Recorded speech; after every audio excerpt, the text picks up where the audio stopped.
Hi నేను సతీష్.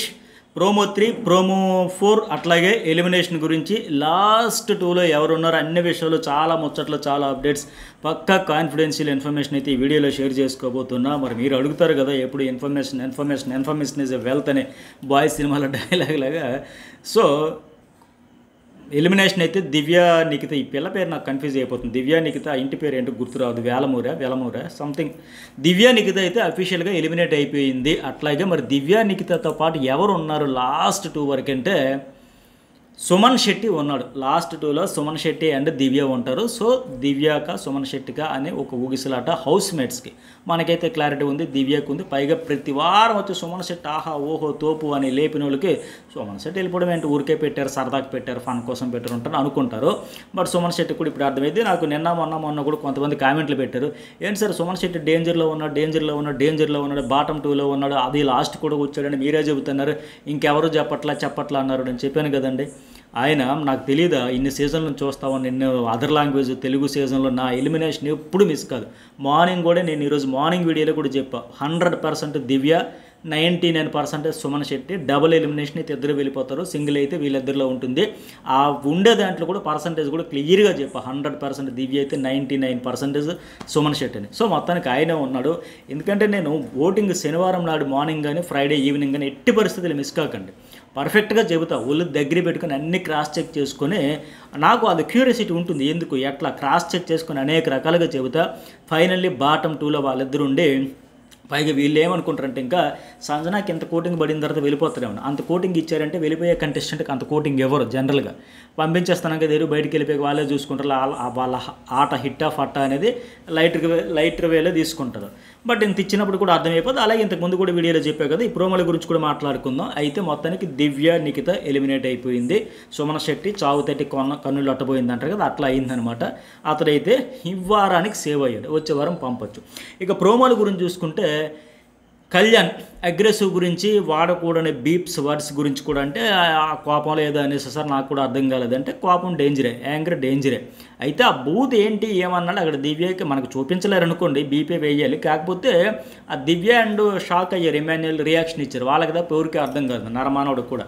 అయితే ఏది ఏమైనా పోను బూత్ అంటే మాత్రం తప్పే, మనకైతే వినబడలే, స్పష్టత లేదు, క్లారిటీ లేదు. అక్కడ ఉండి దివ్య ఇట్లా బొగ్గల మీద చేతులు వేసుకుని ఎమ్మెన్యేలు పెద్ద కాళ్ళు చేసుకుని వాళ్ళందరూ రియాక్ట్ అయ్యారు అనడం ఎవరైనా ఏదైనా తప్పు. పైగా ఇంకొకటి ఏంటంటే అది డీమోన్ ఎమ్మెన్యేల్ ఇన్సిడెంట్లో ఇతర దూరడం కూడా తప్పు. ఆ 2 విషయాల్లో తప్పే. కాకపోతే మరి కోపంలో అన్నాడా, ప్రేమతో అన్నాడా, ఎట్లాగైనా తప్పే కదా, పదాలైతే వాడకూడదు. కాకపోతే అది ఏంటని దేవుడికి అర్థం కాని పరిస్థితి అయిపోయాయి. సరే ఇక కోపంలో అనేసానంటే అనకూడదు, అనుకుంటుంటే బెటరు. పైగా దూరడం కూడా తప్ప. ఆ రోజు కూడా నేను చెప్పాను దూరకుండా ఉండాలి. పోనీ ఆ తర్వాత చూసారా రీతుకి డిమోన్కి నామినేషన్లో నీకేమి సంబంధం, ఇతను దూరినప్పుడు ఆవిడ కెప్టెన్ కనుక ఖచ్చితంగా కళ్యాణ్ నీకు ఏదైనా పంచాయతీ ఉంటే చెప్పాలనుకుంటే తర్వాత మాట్లాడు, ఇప్పుడు కాదు. అది వాళ్ళ నామినేషన్ నేను చెప్పుంటే రీతు గ్రాఫ్ ఎట్లా పెరిగేది, అబ్బా కెప్టెన్గా భలే డెసిషన్ తీసుకుంది, స్టాండ్ తీసుకుందని. కానీ అంతకంటే గనుడు ఆచంట మల్లన్న అని మనకు ఒక సామెత ఉంటుంది. కళ్యాణ్ దూరింది ఎంతైతే ఈవిడ ఎంత దూరిపోయి అంత రచ్చ చేసి అంత పెంట చేసి లాస్ట్ పేక వరకు వచ్చింది. ఎందుకంటే ఈ కాంట్ర ఆ అరుపుల వల్ల ఏంటంటే మాస్ హిస్టరీ అని మాదిరిగా ఒక వైబ్రేషన్ వచ్చేస్తుంది అక్కడ ఉండే వాళ్ళకి కూడా. ఆ రేంజ్లో ఆవిడ పర్ఫార్మెన్స్ ఇవ్వడంతో ఇప్పుడు పర్ఫెక్ట్గా అడిగిరే, డిఫెండ్ చేసుకోకుండా వెళ్ళిపోలేదండి నేను సుమన్ కూర్చున్నామంటే డీమోన్కి నోరు లేదా, నాగార్జున గారు పర్ఫెక్ట్గా అడిగారు అక్కడ. అంటే నేను అక్కడ ఉన్నాను కాబట్టి, అంటే అందరూ అక్కడే ఉన్నారు, అందరూ ఎందుకు దూరలే, నువ్వు కెప్టెన్ బమ్మ, నువ్వు ఫ్రెండ్ అయితే పక్కన నువ్వు కెప్టెన్గా ఉండేటప్పుడు అందరిని ఈక్వల్గా చూడాలి. అక్కడ ఒక ప్రాసెస్గా ఆ ప్రక్రియని ఎట్లా జరగాలో అట్లా ముందుకు తీసుకెళ్ళాలి, అంతే తప్ప ఆయనకి ఇప్పుడు ఆయన నాగార్జున గారు అడిగినట్టుగా నోరు లేదా, లేదు, ఆయనకు నోరు లేదు, చెయ్యలేదు, ఈవిడే తినిపించాలి, ఈవిడే క్రీములు పూయాలి, ఇవన్నీ చెయ్యాలి. ఇంకా నిజమే కదా, ఆ పాయింట్ డీమోన్ చెప్పలేడా, నువ్వు లాయర్వా, ఎగ్జాక్ట్గా పర్ఫెక్ట్గా అడిగారు అక్కడ ఆయన. అంతే కదా, డీమోన్లో ఫిజికల్ టాస్కులు ఒళ్ళు హోనం అయిపోయినట్టుగా ఆడేస్తే ఏం ఉపయోగం, ఎవరికి ఉపయోగం, నోరు విప్పి మాట్లాడాలి కదా. తన గురించి తను ఎప్పుడైనా ఫైట్ చేశాడా, డీమోన్ పవన్ అంటే టాస్కులు బాగా ఆడతాడనే తప్ప పాయింట్లు బాగా పెడతాడు, స్టాండ్ తీసుకుంటాడు, ఆర్గ్యుమెంట్స్ చేస్తాడు, నోరు ఇప్పి మాట్లాడతాడు. నోరు ఇప్పిన ప్రతి సందర్భంలో ఆ రీతితో గొడవలకి అతని ఎనర్జీ మొత్తం అయిపోయాయి. ఆ గొడవలు, పంచాయతీలు, అలకలు, బొజ్జగింపులు, ఈ కేరింగ్లు, ప్యాంపరింగ్, దీంతోనే ఆ ఫోకస్ అంతా అక్కడే పోయింది తప్ప ఇలాంటి దగ్గర అడుగుంటే బాగుండేది కదా. ఇప్పుడు కళ్యాణ్ కూడా అక్కడ బ్లూ టీం కోసం మేము ఆడదాం అనుకున్నాం అనేటప్పుడు కూడా కళ్యాణ్తో మాట్లాడుతుంటే ఇంటర్ఫియర్ అయ్యేటప్పుడు ఆయన నువ్వెందుకు ఇలా మాట్లాడాను, నీ తరఫున లాయర్ ఉంది కదా, నిజమే ఆమె మొత్తం చూసుకునేటప్పుడు ఇంకెందుకు మాట్లాడాలి ఇంక ఈయన. లేదు సార్ నేను మాట్లాడుతానంటే చాలా కోపంగా అడిగారని. ఎప్పుడు మాట్లాడతావయ్యా, రేపు పొద్దున బయటకు వచ్చేసాక ఆ ఇంటర్వ్యూలను కూర్చుని లేకపోతే మీతో పక్కన స్టేజ్ మీదకి వచ్చేట అప్పుడు మాట్లాడతాడు. ఇంకా నిజమే కదా, బిగ్ బాస్ అంటే ఓన్లీ టాస్క్లు ఆడేసి వచ్చేసాను కూర్చుండిపోయినట్టు కుదరదు కదా. అతను పెట్టిన ఎఫెక్ట్స్ ప్రకారంగా 7 సార్లు తీసినప్పుడు 7 బీభత్స భయానికి మనం ఫైట్లు చేయొచ్చు, ఆర్గ్యుమెంట్స్ చేయొచ్చు, ప్రోమోలు పేలిపోవాలి. ఆ రేంజ్లో ఒక్కసారి కూడా చేయలేదు, తప్పే లేదు. మరి ఆ లాయర్ ఉందనో సైలెంట్గా అయిపోతాడో, ఎందుకులే మాట్లాడాలి మనకేముందని అనుకుంటాడు. కానీ నిజంగా అంతే కదా. అట్లాగే మరి ఇక్కడ కళ్యాణ్ అయితే అది ఆయన కూడా చెప్పాం కదా. పైగా అతను ఇక్కడ పీక పట్టుకున్న దాని గురించి కూడా ఇప్పుడు కళ్యాణ్ కూడా లేదు సార్, ఆ హీట్ మూమెంట్లు అయిపోయింది, అతను కూడా కావాలని చేయలేదు, నేను కూడా ఏమన్నా నాకు గుర్తులేదు అన్నాక ఇక దాని గురించి పెద్దగా పంచాయతీ. నేను చెప్పే కదా, red card, yellow card, Aadhaar card, ఇన్ని కార్డులు ఏమి ఉండవండి. ఈ సీజన్ ఎండింగ్కి వచ్చిన తర్వాత అందరికీ లైటర్ వేలు అలాగా చెప్పినట్టుగా, చూసి చూడనట్టుగా, అడిగినట్టుగా అలా అలా అలా అందరికీ ఆల్మోస్ట్ కోటింగ్ పడినట్టే చెప్పేసే వెళ్ళిపోతారు తప్ప మరీ బెదిరించి బెదరగొడిసి ఆ రేంజ్లో ఉండవు. అట్లాగే తనుజ చూసారా, సంచాలకుగా ప్రతిసారి బిగ్ బాస్కి సీజన్ 9 మొత్తం ఆవిడకే ఇచ్చేయండి, నువ్వెవరు నువ్వు ఎట్లా అడుగుతాను అని చెప్పినట్టుగా ఎగ్జాక్ట్లీ పర్ఫెక్ట్ కదా. లాస్ట్ 7-8 సీజన్ నిన్న డీమన్ పవన్ కళ్యాణ్ కీలకమైన కెప్టెన్ టాస్క్లో సంచాలకురాలు ఎవరండి, తనుజనే పెట్టారుగా. అట్లాగే అంతకుముందు సుమన్ శెట్టి, రీతు చౌదరి కీలకమైన కెప్టెన్స్లో సంచాలకురాలు ఇవరే కదా. అట్లాగే నిన్న వచ్చిన ఎక్స్ కంటెస్టెంట్లు వచ్చిన టాస్కులు అన్నింటిలో కూడా ఒక 6 టాస్కులు ఆడితే వాటిలో కూడా ఒక 3 టాస్కులు, అంటే గత 8 టాస్కులు 5 టాస్కులకి ఈవిడే సంచాలకురాలు కదా. మరి ఆ మాత్రం దానికి ఎందుకు అంత అక్కస్తో ఫీల్ అయిపోవడం, ఎమోషన్ అయిపోవడం, ఏదో టార్గెట్ పెట్టేసి ఇక్కడ బర్నే అని డైరెక్ట్గా అనకుండా మీరు మేము మీ వాళ్ళు మీరు అని చెప్పేసి మేము మీ వాళ్ళు మా వాళ్ళు ఎట్లా చెప్పేసి మొత్తానికి ఏదో ఒకటి ఇట్లా గేమ్ ఆడుతుంది. దాని గురించి మనం రివ్యూ చెబితే చించుకొని ఆవేశ పడిపోయి వచ్చేస్తూ ఉంటారు. ఏం భాష వాడతారో తెలియదు. మరి ఇంట్లో వాళ్ళకి ఎవరు ఉంటారో ఉండరో, ఇంట్లో ఫ్యామిలీ మెంబర్స్ అందరూ ఉంటారో, లేడీస్ ఉంటారో ఉండరు. కానీ ఇక్కడ సోషల్ మీడియాలో కూడా యూట్యూబ్లో కూడా చాలామంది లేడీస్ ఉంటారు, చూస్తారు, కామెంట్లు పెడతారు, రివ్యూలు చూస్తారు, వాళ్ళ అభిప్రాయాలు చెప్పుకుంటారని కామన్ సెన్స్, బేసిక్ సెన్స్. అంటే వాళ్ళ ఇంట్లో మరి అట్లాగే అలాంటి భాష మాట్లాడతారేమో. తల్లి, చెల్లి, పిల్లలు అందరూ ఉండే దగ్గర కూడా ఆ భాష ఇక్కడ కూడా వాడతారు. మరి అర్థమైతే ఉంది కదా, వాళ్ళ ఇంట్లో అలాంటి భాష ఆడతారని క్లియర్గా తెలుస్తూ ఉంది. వాళ్ళ సెన్స్, వాళ్ళ బిహేవియర్ అంతా ఉన్నట్టు చెబితే ఉలిక్కి పడినట్టు ఉంటుంది అంటారు కదా. ఇక్కడ కొన్ని లక్షల మంది వస్తారు, చూస్తారు సోషల్ మీడియాలో ఉండేటప్పుడు. వాళ్ళందరూ మన అభిప్రాయాలు చూస్తారు. కనీసం బేసిక్ సెన్స్ లేకుండా అలాంటి లాంగ్వేజ్ మాట్లాడుతూ ఉంటే ఏమనుకోవాలి చెప్పండి. నిజంగా ఫ్యాన్స్ అయితే వాళ్ళ ఒపీనియన్ చెబుతారు, లేదా మాకు నచ్చిందని చెబుతారు, ఓట్ ఫర్ సోన్స్ అని చెబుతారు. కానీ ఇట్లా ఎవరు వాళ్ళ ఆట బాగోలేదని చెప్పిన అందరి మీద విరుచుకుపడిపోయి బూతు పురాణం అందుకున్నారంటే వీళ్ళు కామన్ సెన్స్ ఉందనుకోవాలా, ఇంకేమనుకోవాలా. సరే అది పక్కన పెడదాం. ఇంకా తర్వాత ఇంకోటి ఏంటి, ఆ వారియరు, బ్యాక్ స్టాబరు అని చెప్పారు కదా, ఆ టాస్క్ దానికి సంబంధించి కూడా ఇంకో విషయం, నేను అసలైన విషయం చెప్పడం మర్చిపోయా.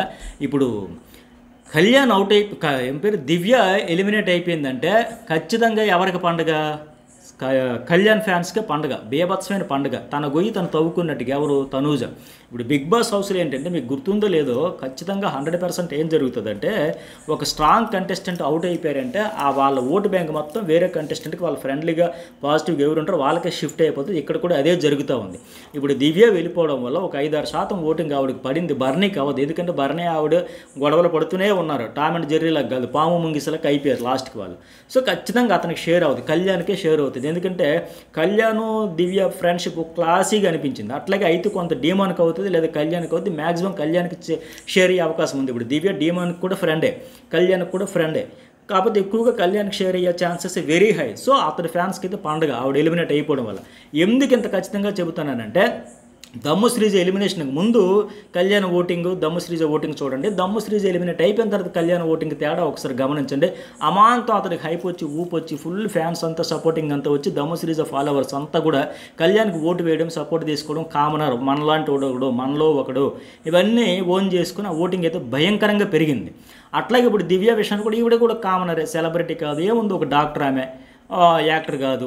సో వచ్చింది, ఒక రాయి వేసింది, ఒక ట్రయల్ చేసింది, ప్రయత్నం చేసింది, తాను ఉన్నట్టు చెప్పాలనుకుంది, చెప్పింది, ఆడాలనుకున్నది ఆడింది, తనకు నచ్చినట్టు ఉంది. ఆవిడ దురదృష్టం ఏంటంటే కేవలం ఆ బర్నీతో బాండ్స్ వల్ల ఆట పాడైపోయింది తప్ప, లేకపోతే చాలా చక్కగా ఆడుకునే strong player, no doubt, compromise అయ్యే టైపే కాదు, ముక్సూటిగా మాట్లాడే మనిషి, అందులో అనుమానమే అక్కర్లా.